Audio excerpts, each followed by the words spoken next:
Okay, tayo po yung magsimula na po habang naghihintay sa kanila. So, magandang gabi po sa inyo ulit lahat.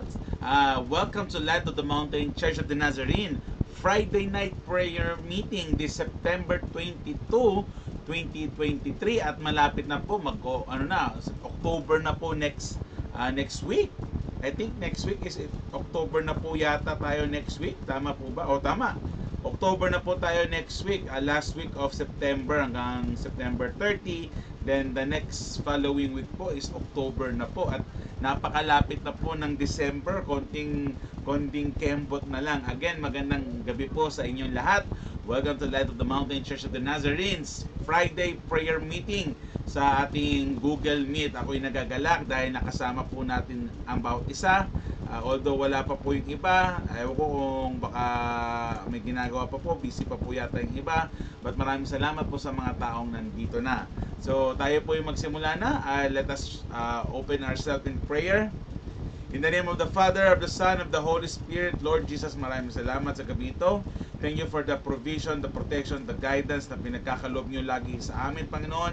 Maraming salamat sa lahat ng biyayang binibigay mo sa amin, sa pang-araw-araw na kaligtasan, sa araw-araw na provision. Kami nagpapasalamat at nagpupuri sa ngalan nyo. Continue to bless us. Be with us, Lord Jesus. We love you, Lord. In Jesus' name we pray. Amen, amen, and amen. So bago tayo magsimula sa ating mensahe sa gabing ito, meron po bang gusto mag-share ng kanilang mga praise report or praise item? Meron po ba kayong gustong sharean o mga praise report nyo or praise item po na gusto nyo i-share? Baka po meron kayong gustong i-share po sa atin para magbigay ito ng kalakasan sa atin at magbigay ito ng motivation sa bawat isa. May mga praise report po ba kayong gustong i-share or praise item? Wala ba kayong pasasalamat sa Diyos ngayong gabi ito? Sige, ako na lang mauna. Ako ay nagpapasalamat sa Panginoon dahil yun nga, napaayos namin yung kotse, napaganda namin yung kotse. May buyer kanina na tumingin. Unfortunately, hindi kami nagkasundo sa asking price namin kasi ang laki ng tinapyas sa asking price namin sa gusto niyang price.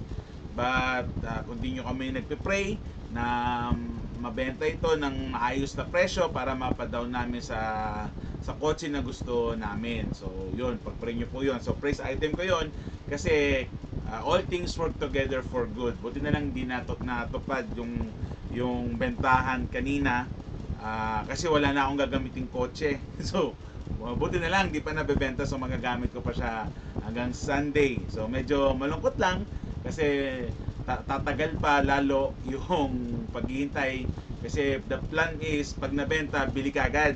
Yan ang para maanohan kagad ba. Pero syempre may processing pa yan sa bangko, may processing pa yan sa dealer, etc.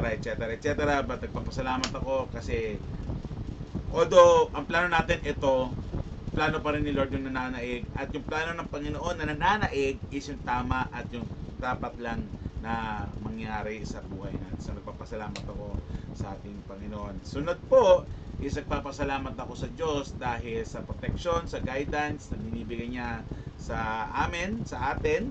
Lalo na sa akin po ay kasi meron akong acid reflux, post-nasal drip. So kinausap ko yung ENT ko the past week. Sabi naman niya is no need for surgery. Pero kaya nagkakaroon ako ng yung sinusuksok sa ilong tapos yung asin pati tubig yon para malinis yung nasal cavity ko. Tapos meron din akong steroids na ini-spray para hindi na mamaga at saka maghilong. Tapos yung gargle para matanggal yung mga mucus kasi sa post-nasal drip ko. And kaya pala ako may konting discomfort pag lumulunok dahil daw sa acid reflux. Nagkakaroon ng sa may tonsil banda sa baba. So ina-address naman yun ng doktor ko. And so far sabi nila 1 month. So after 1 month baka kailangan magpa-sleep therapy para yun. So praise God dahil hindi na kailangan ng surgery for now and hopefully hindi na mangyari to at maging maayos na yung karamdaman ko sa throat ko kasi to be honest pag kumakanta po talaga ako masakit. To be honest masyadong masyangkay at I'm in pain pag kumakanta ako. Hindi ko na alam kung napapansin nyo, but masakit po talaga pag kumakanta ako during worship, praise and worship. Pero dahil walang singer, walang wala tayong choice. Kung mawalan ako, kung sumakit man to, kung anong mangyari sa throat ko, para naman sa Diyos yung ginagawa ko, then so be it. Pero syempre nakakatakot yung surgery and yung gastos. Kasi 150,000 plus yung gastos. So, hopefully, pag-pray po natin na magkaroon tayo ng singers para po sa ating church. Kasi, to be honest lang po talagang pag kumakanta ako, masakit po talaga yung throat ko. Namamaga usually pagdating ng Sunday.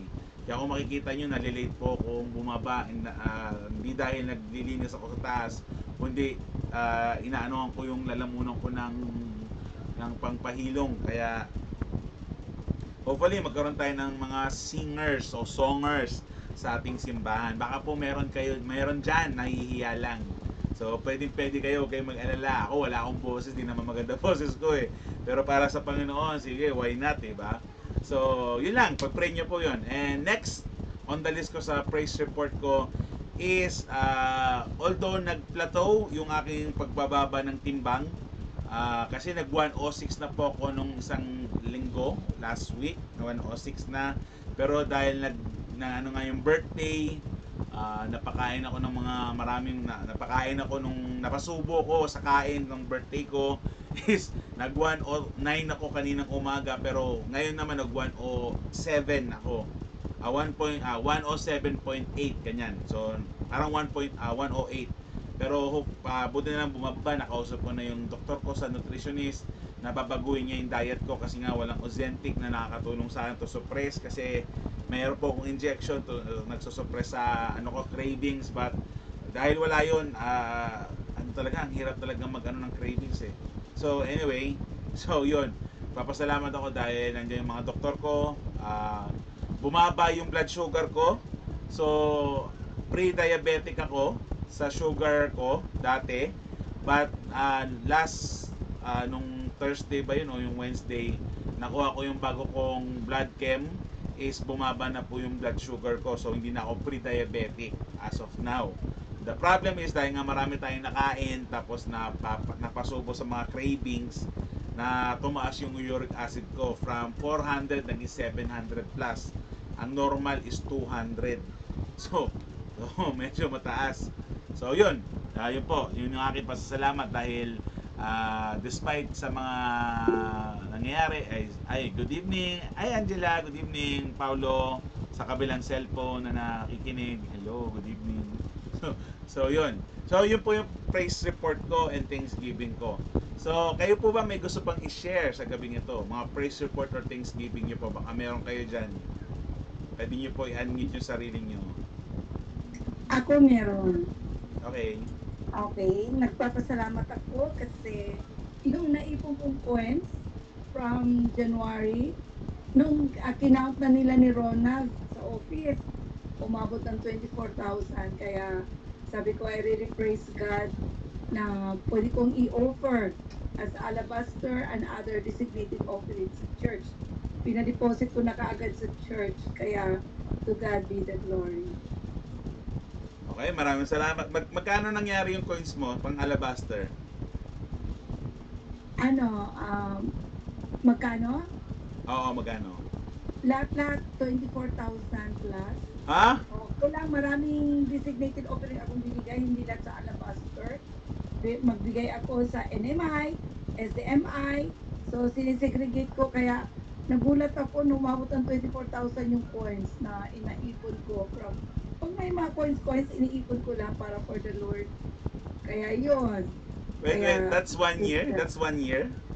6 months. 6 months? Puro coins? Pambira, Oo. kukuha na ako ng coins. Makatubo ng 24K. Lahat ng coins kukunin ko na makaipon ng ganyang kalaki. Pambira. Praise God! Praise God, di ba? Coins lang, di ba? Sabi nga nila sa leadership of financial management, is hindi mo mabubuo ang 100 kung wala yung 25 cents. So, every cent counts. And praise be to God for the generosity, for giving for the kingdom of of the world. So malaki yun. So talagang hatiin mo yun para ma-segregate yung mga kailangan mapuntahan ng mga funds na yan para sa ministry ng kingdom building sa mundong ito. So magandang gabi, Ate Chris, Ate Mila, Mami, Ate Junelyn and family, kay Faye, kay Angela and Paolo na nakikinig. Good evening po sa inyong lahat. So tayo ngayon po, dadako sa ating usapan o topic sa gabing ito. Makikita po natin ang pag-uusapan natin sa Matthew chapter 24 verse 44. Matthew 24 praise, ito may praise support pa. Wait, habol natin to.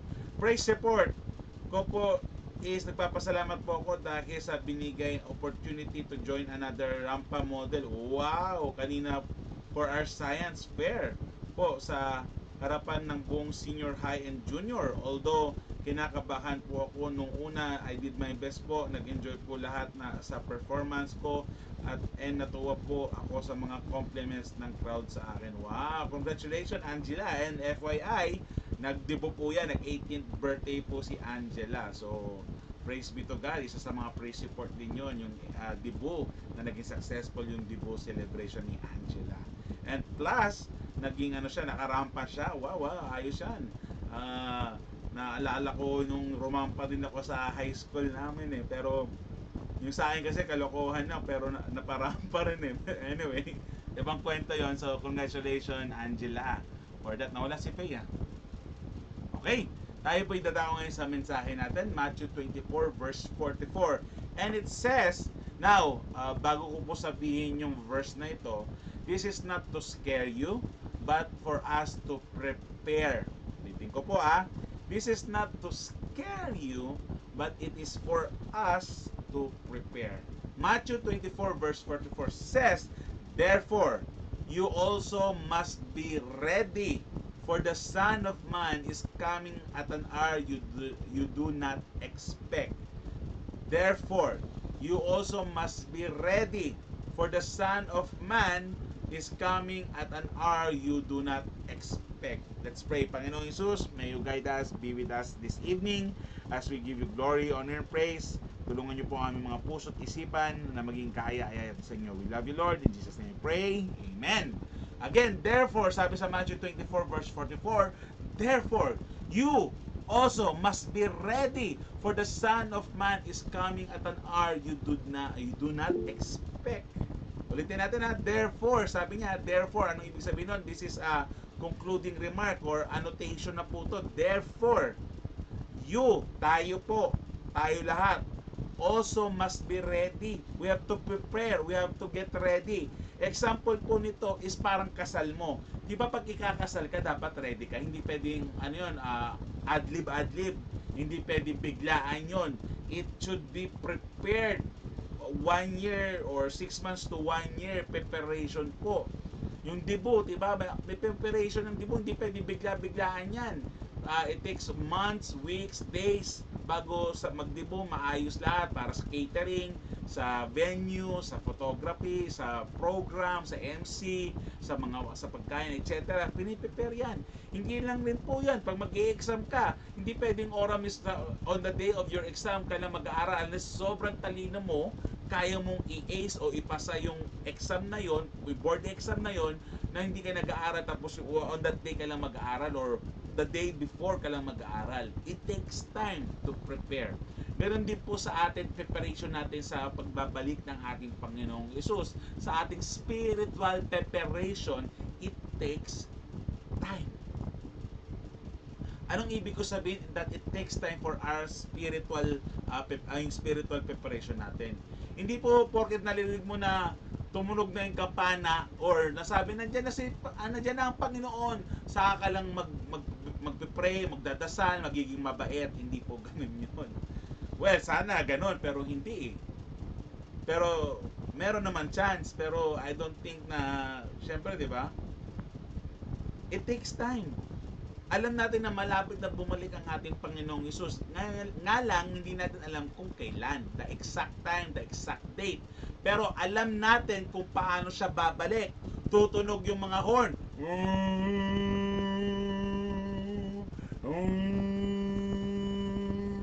Tapos makikita mo na bubukas yung kalangitan at lalabas, bababa ang mga anghel kasama ang Panginoong Hesus natin na may mga kabayo, na may mga pakpak pababa para kunin yung mga tao na sa kanya. Yung mga namatay muna, uunahin niya. Tapos yung mga buhay na sa Panginoon. We know that He is coming. Di natin alam kung kailan, di natin alam kung what is the time, what is the exact date, what is the exact time, but we know that He is coming. Now, we know He is coming. Therefore, as Christians, as believer of God, we should be prepared. Hindi ang preparation, hindi on the spot. Katulad ng 10 virgins, may kasal, may 10 virgins. Yung 5 virgins, nag-prepare at in advance, kinuha na nila yung oil, bumili na silang oil, dala-dala nila yung oil, natulog sila kasi ang tagal dumating ng bride. So yung 5 virgin naman, ay matagal pa naman sila, mamaya na tayo bumili kasi nakakatamad, mainit, ang layo. So mamaya na lang pag malapit na sila dumating, nakatulog sila. Tapos biglang dumating yung bride. So nagising silang 10 ng 10 virgins. Yung 5 kasamang pumasok with the bride kasi prepared na sila, may oil sila sa kanilang mga lamp. Pero yung 5 virgins na procrastination o mamaya-maya na lang, manyana habit, 'di ba? Mamaya na lang is hala, paano yan? Wala pa tayong oil. Paano yon? Katok, wala pa kaming oil. O, hindi ka pwede pumasok. Wala ka palang oil. Wait lang, bibili ako. Bibili kami. Pero ang problema nun, gabi na eh. Sarado na, wala na nagbebenta. Na-late ka na. Even in the story of Noah's Ark. Diba? Nakabukas ang arko ni Noah. Pwedeng pumasok ang tao. Pero hindi sila pumasok kasi akala nila si Noah baliw. But umulan. Bumaha. Syempre bumaha na, sinarado na ni Noah yung arko. Saka sila kumatok-katok, Noah, pagbuksan mo kami, sasama kami dyan. We are sorry for not believing in you. Sabi ni Noah, sorry. Kung ano ang sinarado ng Panginoon, hindi ko kayang buksan. Doon nakuha yung kung anong binuksan ng Panginoon, no one can close. Kung ano man ang kinos ng Panginoon, no one can open. Sabi nga natin, diba, may kasabihan po tayo sa ating Pilipino is nasa huli ang pagsisisi. So we, as Christian, we know He is coming. We know that He will come back. Sinabi niya yan, I will go to heaven first to prepare many mansion. If this is not true, I will have not told you so. I will come back. Diba? Alam natin yung sinabi niya, I will come back. Ang problema po nito is God is not bound by time. We are bound by time. But God is not bound by time. So yung oras natin, 10 years, millennium, kay God parang wala pang 1 second yun. Siguro, wala pang 1 minute yun. O wala pang 1 week yun. Hindi natin alam. Kasi hindi siya bounded ng time eh. Hindi nag-i-exist yung time sa kanya because He is beyond time. He is beyond the construction of logic na meron tayo sa mundo. Iba siya, labas siya dun eh. Because He is above that. Tayo hindi, creation lang tayo. Tayo bound by it. We are bound by logic, by gravity, by time. Siya hindi. So, dapat tayo, mga Kristyano, we are prepared. Paano ibig sabihin ng preparation? What you do to the least of my brethren, you have done it to me. Yung pagbabasa natin ng Bible, hindi lang po Sunday yan. It should be every day. And when you read the Bible, you have to understand the Bible, and you have to apply the Bible, and you have to share the Bible. Hindi nagbasa ka lang for the sake of reading, but you read the Bible so that you may understand and know who and what God is. Hindi ka lang magpe-pray pag ikaw ay hallelujah. Nagpe-pray ka dapat kahit masakit, na umiiyak ka. Look at Job. Job was worshiping God during his victories.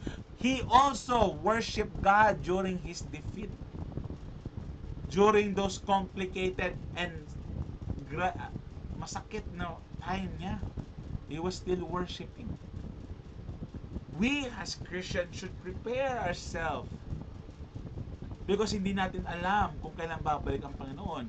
And we see evidence of this, that Satan is no longer hiding himself. Minsan nga, pastor eh. Diba? Nagpapanggap pastor yung iba. Pero demonyo pala. Nagpapanggap mabait. Yung pala may sungay.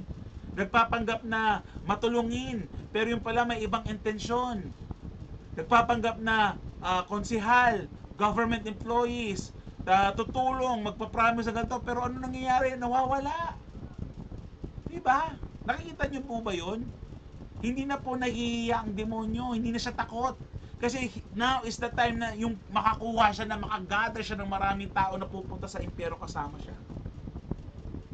He's not scared anymore. Kasi alam niya parating ng Panginoon, kaya kinukuha niya lahat ng pwede niyang angkinin at kunin, idalahin sa dakat-dakatang apoy sa impyerno. Even in our music, nakita niyo na ba yung mga kanta ngayon? About sex, about drugs, about suicide, about hatred, about boobs, about butt, about adultery. Nakita niyo na po ba yung mga pinapakinggan yung mga music? O hindi nyo alam yung binabas, hindi nyo iniintindi yung lyrics ng kanta or yung konteksto ng kanta. Kasi maganda naman sa tenga, okay na yon. Even in what you are watching. Diba? Medyo maano kasi lahat tayo tatamaan cringe to bakit naman masama ba? Nag-i-enjoy naman ako. Yan tayo. Wala namang masama. Pero wag mong jujusin, wag mong araw-arawin, wag mong i-priority. You have to prepare yourself. You must read your Bible. You must pray and talk to God so that you may be prepared. And then when the time comes, you can hear the voice of the shepherd. Because the sheep knows the voice of his shepherd. Alam niyo ba tono ng tinig ng Panginoon? Minsan, ang hirap i-distinguish. Diba? Lalo na pag nandun yung self natin.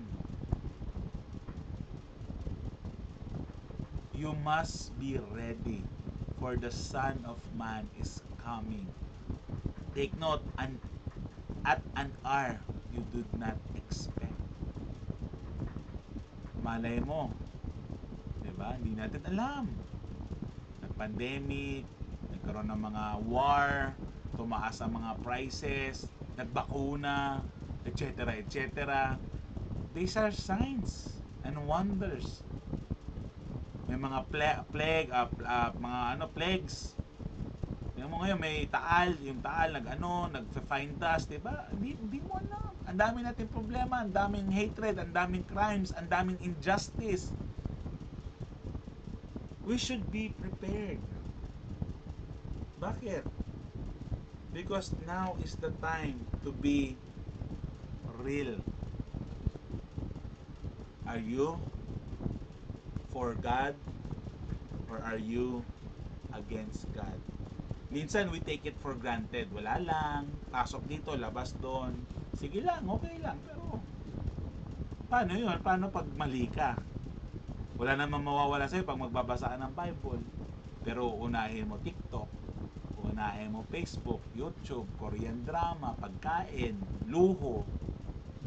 Wala namang masama doon, ulitin ko. Pero you know what your priority is. Again, I challenge you. Are you reading your Bible? Are you praying to God? O mas inuuna mo yung pera, yung Korean drama, pagkain, luho, material na bagay, or inuuna mo ang Diyos?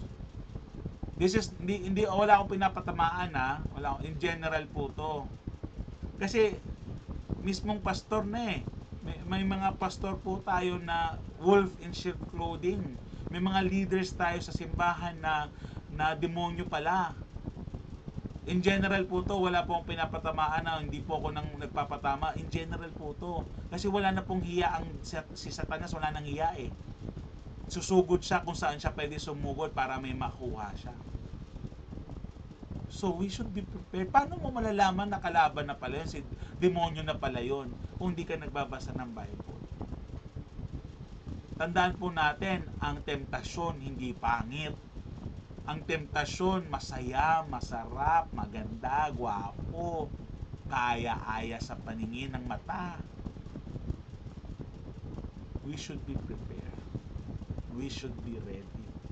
Again, this is not to scare you, but to motivate, to encourage, and to challenge the church, the people, to stand up for your faith and pray, read the Bible, and live the life worthy of Christ. Mahirap. Ulitin ko naman to, para ako si Ramplaka, ulitin ko lang. Mahirap maging Kristiyano, pero it is rewarding at the end. Be kind. Be faithful. Run the race. Be part of the race. Huwag ka lang taga-upo sa simbahan. Huwag ka lang upo-upo sa simbahan. Be part of the kingdom building. Paano ka magiging part? Magpagamit ka sa Diyos. Magpagamit ka sa simbahan mo. Kahit na alam natin wala na tayo, pero ibigay mo yung tithes and offering mo, because that is obedience, that is trust. Kung hindi ka marunong kumanta, tumulong ka maglinis, tumulong ka mag-ayos, tumulong ka sa program, marami kang pwedeng gawin para sa Panginoon. Hindi lang naman kailangan magbigay ka ng tithes hindi lang kailangan mag-preach ka hindi naman kailangan kumanta ka. Marami pong bagay na pwede mong gawin para ikaw ay maging parte ng simbahan. Hindi lang po to membership.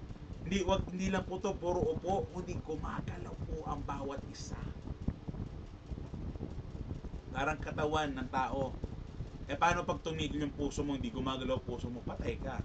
Paano pag di gumagalaw utak mo, patay ka. Hindi mo pinapagana utak mo, hindi walang kwenta, patay ka pa rin. Hindi gumagana lungs mo, di patay ka pa rin. Hindi insufficient ka, hindi ka productive, hindi ka efficient. So we must be ready. How can we be ready? You read your Bible and you will know how to be ready. Hindi ko pwede sabihin Kailangan alamin nyo. Bilang pastor nyo, hindi dapat tayo kami spoon feeding. We challenge you.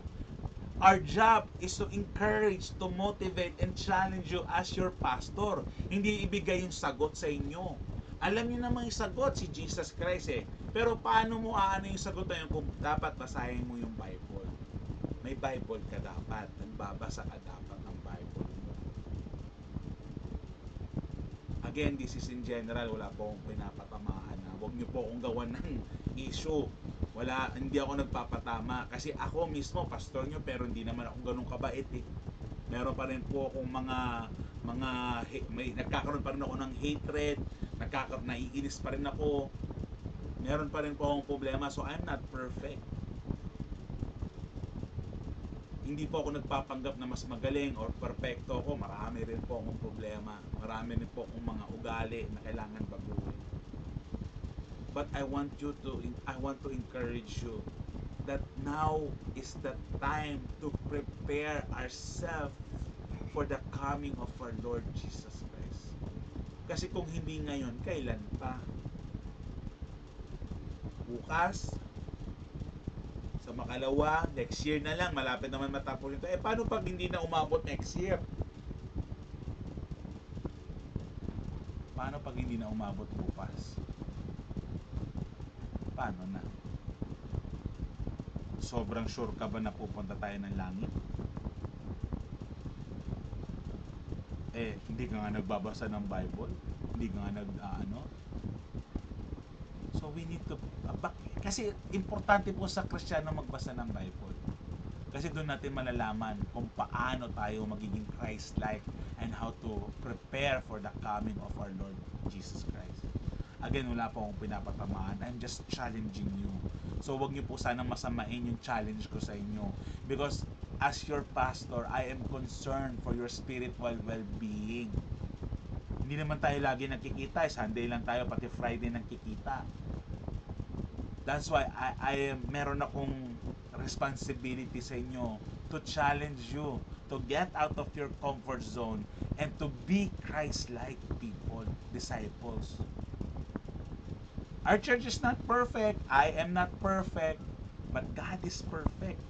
So kung meron tayong gusto natin maging perfecto, edi tingnan natin perfecto, si Jesus, si God. And let us see and experience His glory firsthand. Matthew 24:44 says, "Therefore you must be ready or prepared, For the Son of Man, Jesus Christ, is coming at an hour you do not expect. So we need to prepare. Last example ko. Narinig, alam mong may bagyo. Diba? Alam mong may bagyo. Alam mong babaha, malakas ang ulan, magba-brown out. Hindi ka bumili ng kandila, hindi ka bumili ng mga dilata, hindi ka bumili ng nag-recharge, ng charge, or nag-ano ng mga batteries. Tapos yung bumagyo na, nag-brown out na, ano ba naman to? Wala ka kwenta-kwenta ba? Wala kami makain. Nasaan yung ayuda namin? Ikaw dapat naging responsible ka eh. You need to prepare. Kaya po ako, pag alam ko may bagyo, meron po akong tatlong, I think 4, pero binigay ko kay Faye yung isang power bank na charge ko.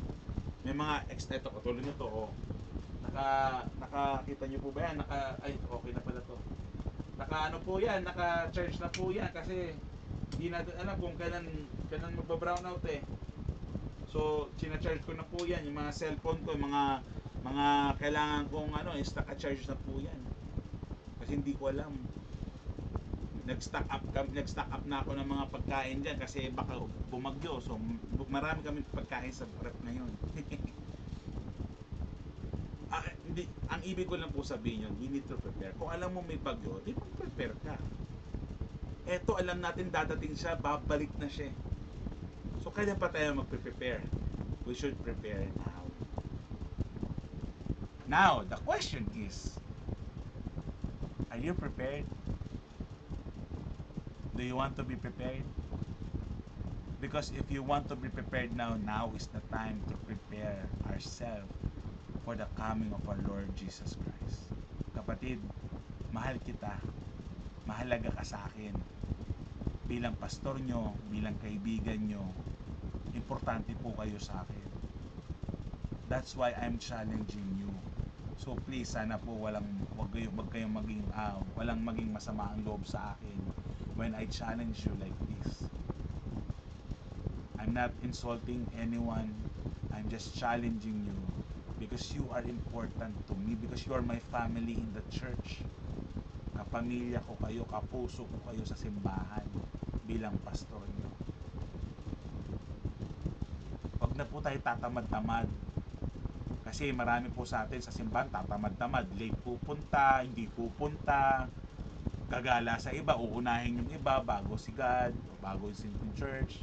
Okay, I get it. Siguro may importante kang kailangan puntahan. Pero unahin mo muna si Lord, seek God first. Kung hindi ka makapunta sa simbahan natin, magsabi ka, Pastor, pasensya na po, hindi kami makakasimba ngayon kasi may gagawin ako. Maintindihan ka namin, pagpipray ka pa namin. Total, naka-FB live naman, pwede mong panoodin after nun eh. Okay lang, walang problema. Importante yan, okay, good. Wala tayong magagawa dyan, importante. Pero, tandaan po natin na we have to seek God first. We don't know when He will come. Basta alam natin pupunta siya at babalik siya. Again, Matthew 24:44 says, therefore, you also must be ready, for the Son of Man is coming at an hour you did not expect. So I hope that we are ready. I hope you are ready. Ako, hindi pa ako ready. I'm preparing pa. I'm getting ready. So, pwede kayo sumabay sa akin, di ba? Ako, piniprepare ko pa sarili ko. I'm not ready. I'm preparing pa rin. Hindi pa talaga ako ready. I'm preparing myself pa rin. I'm still reading my Bible. I'm still praying. Naghahanda pa rin ako. Minsan nauuna yung galit ko kasi ang yabang-yabang talaga minsan ng ibang tao. Nauuna yung galit ko. Pero pinagpipray ko, Lord, I'm so sorry. Tanggalin mo tong hatred ko sa nakakainis na individual na ito. Tulungan nyo ako na mas manaig yung pagmamahal nyo. After mga ilang oras, ayun, bababa na yun. What I'm trying to say is, we need to be ready. Kung may kagalit ka, patawarin mo na. Kung merong hatred dyan sa puso mo, let it go na. Tandaan po natin, ang hatred po, ikaw ang napiperwisyo sa hatred mo. You're beating your own self when you have hatred. Kasi yung kinakagalit mo, although sila may mali, pero wala silang effect eh. Kasi self-righteous na sila eh. tingin nila sa sarili, tama, perfecto, walang mali, hindi nagkakamali, mataas. So, hindi sila affected. Ikaw, affected na affected ko. So, sinasaktan mo yung sarili mo. So, forgive. Let it go. Now is the time to pray. Now is the time to read your Bible. And now is the time to stand up for your faith. Unahin niyo ang Panginoon. Unahin niyo yung Panginoon. I'm not telling you na pag inunan niyo ang Panginoon is hallelujah na lahat. No. It will be difficult. It will take a lot of sacrifice, but it will always be worth it. At least ready ka. When the time comes, kahit nasasaktan ka, ready ka naman. So pag dumating ang Panginoon, nandun na yung reward mo. Eternal life. Let us pray. In the name of the Father, of the Son, and the Holy Spirit, Lord Jesus, thank you for this evening.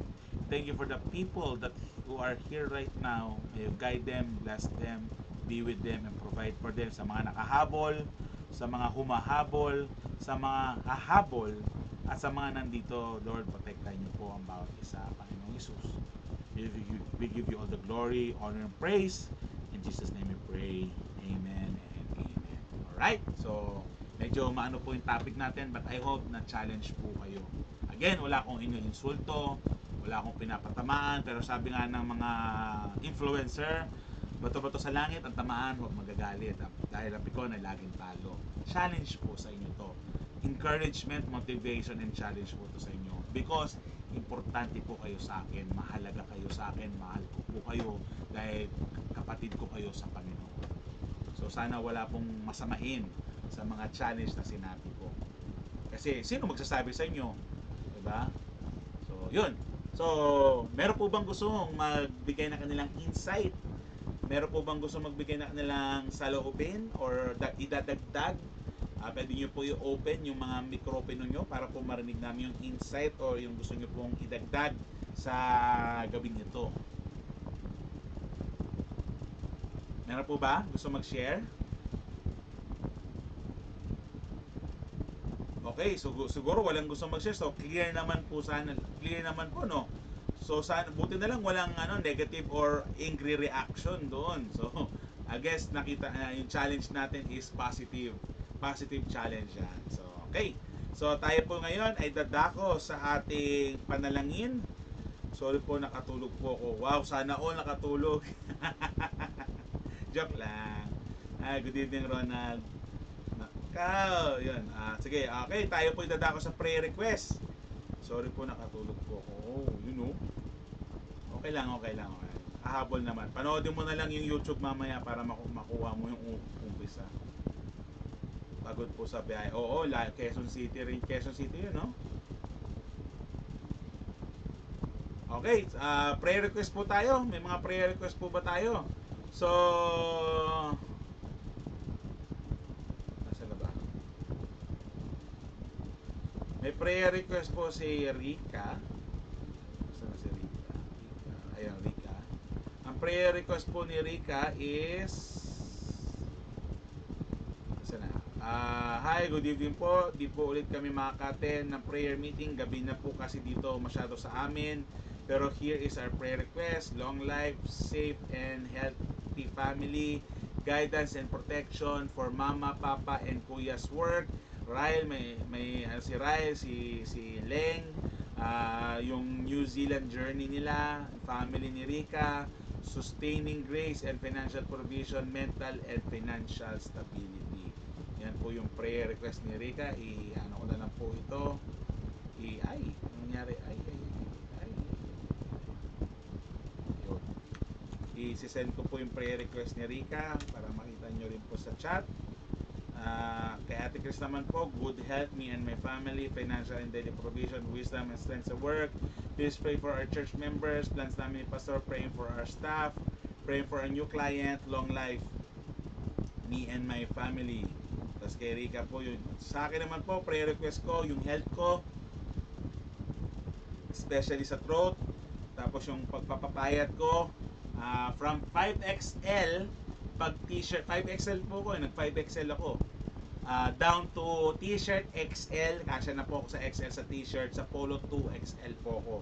Depende pa yon sa feet or slim fit, regular fit, or sa tela. Pero 2XL na po ako from 5XL sa polo. Tapos 4XL na t-shirt, naging XL na lang po ako sa t-shirt. So yan po ang aking prayer request. And syempre, yung pagbenta at pagbili ng kotse para po magamit namin sa family. Okay, kay Ronald naman, prayer request niya, good health, guidance, protection, especially pag nagda-drive, good health ng parents and loved ones. Ate Mila, prayer request is ingatan lagi ang family ko, lalo na ang apo ko na may sakit. At ganun din po sa mga amo niya at mga inaalagaan niya. Si Angela naman po, ang prayer request is more knowledge and wisdom for my studies, good health, daily provision and guidance for my family, Pao and his family, more strength mentally, emotionally, physically, and spiritually, lalo na po sa overload schoolwork namin, guidance and safety of Pao sa college life niya, lalo na lagi siyang pagod sa biyahe, guidance for our intrams dahil kasali po ako sa volleyball team and e-games, COD. Wow! Sana all ang school may COD ng intrams, no? Sa bagay, wala pang, hindi pa uso cellphone nung sa amin. So, nice. Long life of my loved ones, safety of everyone. Sana. May pa-cash prize si Kuya. May pa-cash prize Kuya Mi. Ay, kahit ako eh. Counter Strike nga eh. Si Mami, prayer request niya, good health for all of us. Sunday worship service, meeting tomorrow sa FBM group, God's protection, proposal for decent trading, sana maging okay. Las Piñas condo mapasukan na. O nga po, baka may kilala kayong naghahanap ng renta na condo sa Las Piñas. Pag nakakuha po kayo, bibigyan ko kayo ng 50% ng renta. So, bigyan niyo po ako ng renter. Kalahati po ng renta sa inyo. Yan, yan. Plug in. So, si Faye, wala pang prayer request si Faye. Sige, baka siguro si Andre yun. Si Andre sa kanyang pag-aaral, si Aubrey sa kanyang paglaki, marriage life namin ni Faye, and yung plans namin. Ito to. Good health and strength, daily provision, makapasok si Andre sa elimination for math quiz. Yes po. Yan yung inaano namin, maging part siya ng quiz B sa math quiz. Makasali siya doon. Next week, healing sa lahat na may sakit, plans for the future.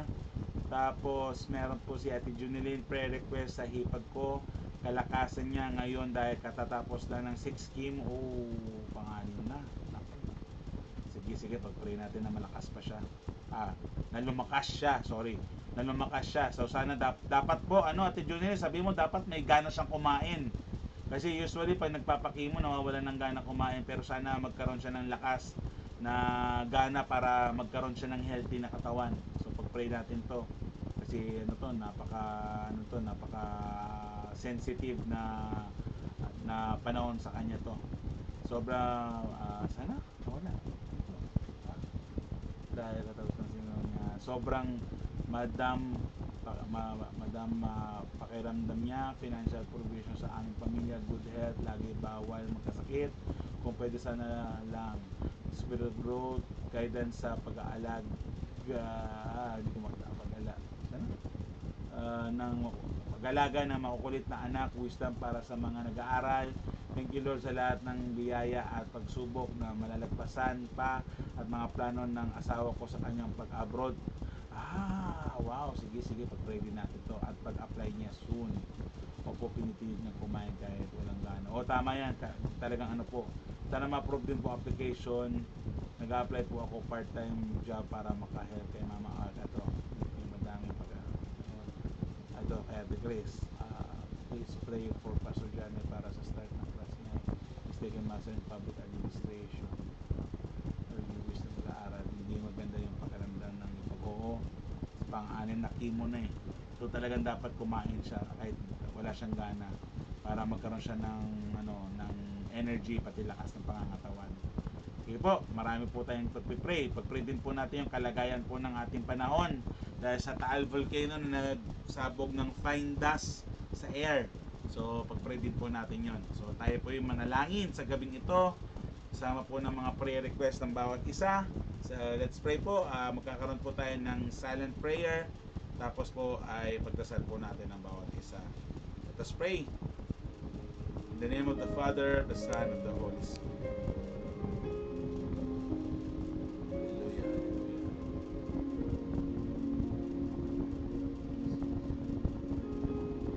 Panginoon, Panginoon, Panginoon. Jesus.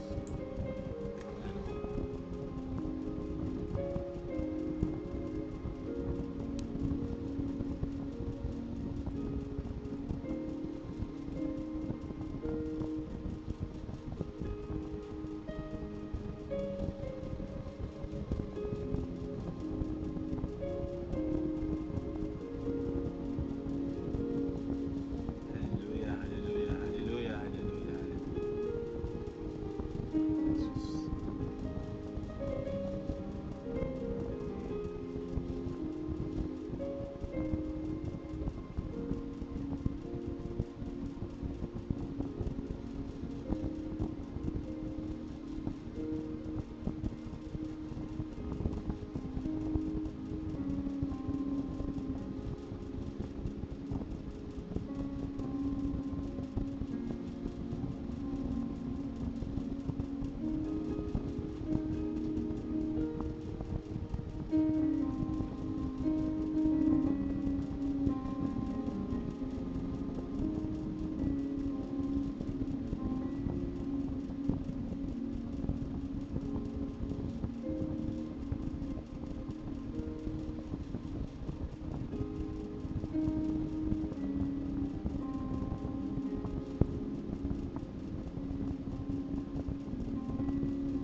Hallelujah, hallelujah, hallelujah, hallelujah. Panginoong Hesus, narinig mo ang aming mga dalangin. Alam mo po ang nasa puso at isipan namin. Lord, let your will be done. Hindi po namin alam kung kailan tutupad ang mga aming mga pangarap. But Lord, we will trust you and we will be faithful sa inyo, Panginoong Hesus. Gabayan niyo po ang bawat isa na maging kaaya-aya ang aming mga buhay para sa inyo. Gabayan niyo po kami, Panginoong Hesus, na maging handa kami sa inyong pagdating, Panginoon. Tulungan niyo po kami na mas maintindihan namin ang mga pangangailangan namin para po mas magkaroon kami ng prioridad sa inyo, Panginoon Hesus. Lord, you know what's in our heart. You know our prayer requests. Lord, let your will be done, Panginoong Hesus. Hallelujah, hallelujah, hallelujah, hallelujah, hallelujah, hallelujah. Panginoon, Panginoon, Panginoon, Panginoon, Panginoon. Gabayan niyo po kami. Bigyan niyo kami ng kalakasan, pag-unawa, para po mas maging maayos at maging tama ang aming pamumuhay sa mundong ito para sa kadakilaan niyo, Panginoon. May you bless Ate Chris. May you bless Ate Mila and her family, ganoon na kanyang mga amo. Kay Mami, sa opisina, sa FBT baka may CPA, sa clients, sa employees, sa office. Mismo siya, Panginoong Hesus. Gabayan niyo po, i-bless niyo, lalo kanyang kalusugan, protektahan niyo po siya. Si Ate Junilyn at din ang kanyang pamilya, lalo kanyang asawa at ang hipag niya, Panginoong Hesus. Hindi po pambabayaan. Bigyan niyo po to ng healing na nagagaling sa inyo. Kay Angela at sa kanyang pamilya, Lord, di ko alam kung anong prayer request si Paulo, at sana nakikinig siya sa gabing ito. Nagabayan niyo rin po siya, Panginoong Hesus. Hindi siya papabayaan, Panginoon. Kay Ronald, sa kanyang pangangailangan, sa kanyang responsibilities, sa office, sa church, as a leader, gabayan niyo po siya, Panginoon. Kay Faye, kay Tarepe, sa aming dalawang anak, sa aming marriage life, sa church namin, sa Light of the Mountain Church of the Nazarene, sa mga leaders, members, simbahan, ministries na meron kami. Hanggang din po, ako ang iyong lingkod, Panginoong Hesus. May you heal me, use me more for your glory, honor, and praise. Lord, you know what's in our heart. You have heard our cry. You have heard our request. Let your will be done. Help us be prepared. Help us be ready for your coming so that we can welcome you with thanksgiving in our hearts. So that we can welcome you with open arms and open hearts. So that we can welcome you smiling with joy. We are excited, Lord Jesus, to see you, to finally see you, to finally hear you, to finally be with you, and to finally hug you, Lord. Forgive us for our sins and help us be ready for your coming, Lord. We love you, Lord Jesus, and we give you all the glory, honor, and praise. We love you, Lord. In Jesus' name we pray. Amen and amen. At dyan po Amen. nagtatapos ang ating maliit na pagsama-sama sa gabing ito. This is Pastor Michael Diva from Light of the Mountain Church of the Nazarene. God bless you po. Good night, stay safe, and see you on Sunday. Bye-bye po. Maraming salamat. Bye-bye, God bless you. everyone. Good night, Angela. Thank you. God Good bless night. you po. Good night, Mila. Good night, Junilyn. Good night, Ate Good Mila. night, Ronald. Good night, Ate Good night. Jonilyn. Ate Tin. Good night, everyone. Good night po. Stay safe. Bye-bye. See you Bye-bye. Sunday po. Bye-bye. Bye-bye, bye-bye.